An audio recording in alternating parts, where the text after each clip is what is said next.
Itong hack na ito ay mas okay para sa mga bagong bleed na mga brakes.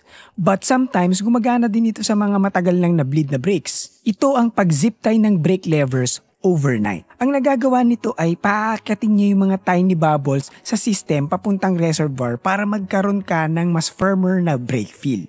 So, ang gagawin mo lang, pagkatapos mong mag-bleed, pigain mo lang yung brake levers tapos i-zip tie mo ito sa ganung posisyon at iiwanan ito overnight. At dahil nga nakapiga siya at may constant pressure sa system, mas malaki yung chance na umakyat yung mga unwanted bubble sa loob ng hose papunta sa reservoir. Paalala ko lang na pag matagal lang nakableed yung brakes mo, it might work pero mas best itong hack na ito sa mga bagong bleed na brake sets. Kung hindi ka pa nagbi-bleed ng brakes mo, marami tayong video tungkol sa pagbi-bleed, may gravity bleed tayo at top up.